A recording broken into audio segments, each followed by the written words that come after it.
Hello दोस्तों, कैसे हैं आप लोग। हमारी आज की कहानी का नाम है बहुएं। निधि दीप्ति, अरे कहाँ रह गई तुम दोनों। रागिनी जी ने अपनी दोनों बहुओं को रौबीले सुर में आवाज़ लगाई। खाना टेबल पर लग गया है, देरी मत करो, खाना ठंडा हो जाएगा। जी माँ जी आई। दोनों देवरानी जेठानी एक ही सुर में बोली। घर का सारा काम दोनों बहुएं ही करती थीं, परंतु खाना परोसने का काम सासू माँ ने अपने जिम्मे ले रखा था। निधि और दीप्ति आकर डाइनिंग टेबल पर बैठ गईं। रागिनी जी ने दोनों बहुओं की थाली में सब्जी और रायता परोसा। रागिनी जी ने रोटी निकालते हुए छांटकर अच्छी सिकी हुई रोटी छोटी बहू दीप्ति की थाली में और हल्की जली रोटी निधि की थाली में रख दी। उफ, आज फिर जली रोटी। निधि का हृदय व्यथित हो गया। कभी बासी तो कभी जली रोटी। मैंने कभी मायके में बासी रोटी नहीं खाई, और यहाँ तो कभी जली तो कभी बासी, बस अब और नहीं। यह सोचकर निधि ने अपनी सासू माँ से कहा, माँ जी, अगर आप कहें तो रोटियां भी मैं सेक दिया करूँगी। निधि की बात सुनकर रागिनी जी सकपका गईं। यह क्या कह रही हो निधि, अगर तुम सेक दिया करोगी तो दीप्ति को रोटी बनाना कैसे आएगा। दरअसल रागिनी जी दोनों बहुओं के बीच भेदभाव करती। इसके चलते वे बड़ी बहू को कभी जली रोटी दे देती तो कभी रात की बची खुची बासी रोटी। मैं इतने बरसों से अपनी गृहस्थी चलाती आ रही हूँ, अब तुम 25 साल से गृहस्थी चला रही सास को यह बतलाओगी कि किस बहू को क्या काम देना है। नहीं नहीं माँ जी, आप शायद मुझे गलत समझ रही हैं। गर्भावस्था के कारण मुझे मतली होती है, और मैंने कभी ऐसी जली रोटी। इतना सुनते ही देवरानी दीप्ति बीच में ही बोल पड़ी, क्या जली रोटी, क्या कहना चाहती हो दीदी। क्या मैं जानबूझकर जली हुई रोटी सेकती हूँ। मैंने तो कभी अपने मायके में चूल्हा चौका नहीं किया है, और यहाँ तो कहकर दीप्ति ने मुंह बिचकाया। नहीं दीप्ति, मेरे कहने का मतलब यह नहीं था। मैं सब जानती हूँ आप क्या कहना चाहती हैं। माँ जी, अब आप खुद ही देख लीजिए। निधि भाभी क्या कह रही हैं। बहू, तुम मेरे सामने ही दीप्ति पर इल्ज़ाम लगा रही हो। आप समझने में गलती कर रही हैं माँ जी। निधि थाली लेकर टेबल से उठी और दोनों से माफ़ी मांगते हुए बोली, शायद मुझसे ही कुछ गलती हो गई है, आप दोनों मुझे माफ़ कर दें। कहकर निधि अपने कमरे में चली गई, और उस दिन उसने खाना भी नहीं खाया। निधि और दीप्ति दोनों ही 3 माह की गर्भवती थी, परंतु जाने ऐसा क्या था कि सासू माँ छोटी बहू की हर छोटी मोटी ज़रूरत का ध्यान रखती, परंतु बड़ी बहू के सुख दुख पर उनका कभी ध्यान नहीं जाता था। घर आने वाली कोई भी वस्तु पहले दीप्ति को पसंद करवाई जाती, और उसके बाद बची हुई वस्तु निधि के हिस्से में आया करती थी। इस पर दीप्ति ने भी कभी अपनी जेठानी के लिए आवाज़ उठाने की जहमत न की थी। रोज़मर्रा की यह सब बातें निधि को बहुत चोट पहुंचाती थीं। उसका उदास चेहरा देखकर दीप्ति की खुशी दोगुनी हो जाती थी। उस दिन शाम को जब शशांक ऑफिस से आए तो निधि ने कहा, सुनो जी, आप तो घर के बेटे हो, आप ही माँ जी से इस बारे में बात करो ना। निधि, तुम फिर शुरू हो गई। यह तुम्हारा ससुराल है, तुम घर की बड़ी बहू हो, तुम्हें ही एडजस्ट करके चलना होगा। वह जानती थी शिकायत करने से कोई भी हल निकलने वाला नहीं था, परंतु फिर भी शशांक से अपने मन की कहकर उसका दिल हल्का हो जाता था। सासू माँ दिन प्रतिदिन बड़ी और छोटी बहू में भेदभाव करती।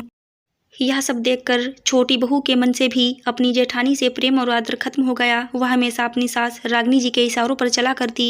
रोजमर्रा की छोटी छोटी बातों के साथ दिन बीतते जा रहे थे, परंतु समय तो अपनी ही गति से चल रहा था। निधि और दीप्ति दोनों को 7वां महीना लग गया।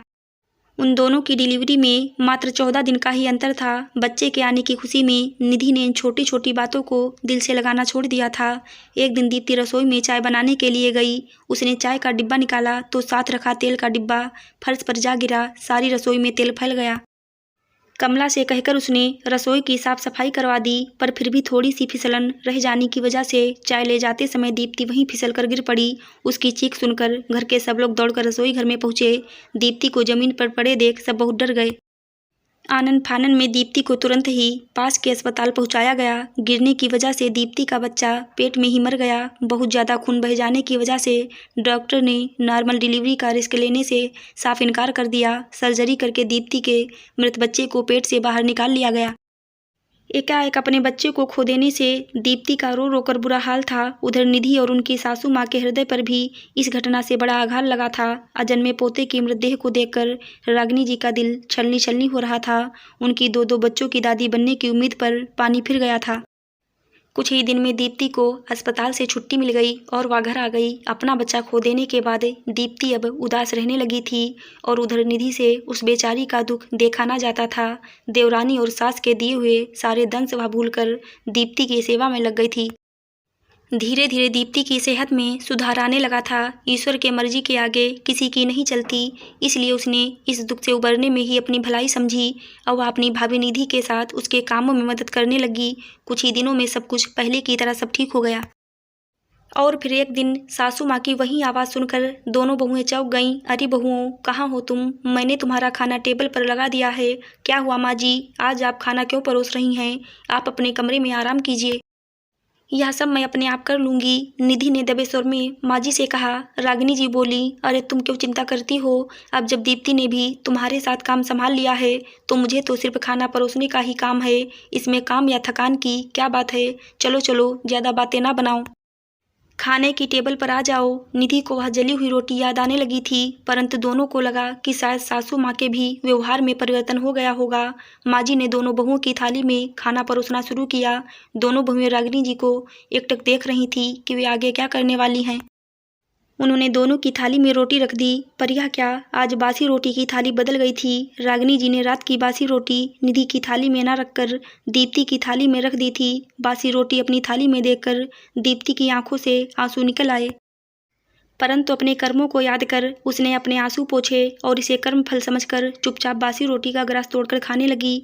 निधि को यह सब देखकर अपना समय याद आ गया। रुको दीप्ति, निधि ने बासी रोटी का वह ग्रास दीप्ति के मुंह से जाने से पहले ही उसका हाथ रोक दिया। नहीं दीप्ति, जो सब मैंने झेला वह तुम नहीं झेलोगी। और उसने अपनी देवरानी की थाली से वह बासी रोटी हटा ली। निधि के फैसले को देखकर रागिनी जी और दीप्ति को अपनी की गई हरकतों पर शर्म आ रही थी, परंतु निधि का प्रेम भरा व्यवहार, देवरानी और सास के निर्दयी मन में प्रेम व करुणा का भाव उत्पन्न करने में तो कामयाब हो ही गया था। आशा करती हूँ दोस्तों आपको हमारी कहानी ज़रूर अच्छी लगी होगी। धन्यवाद।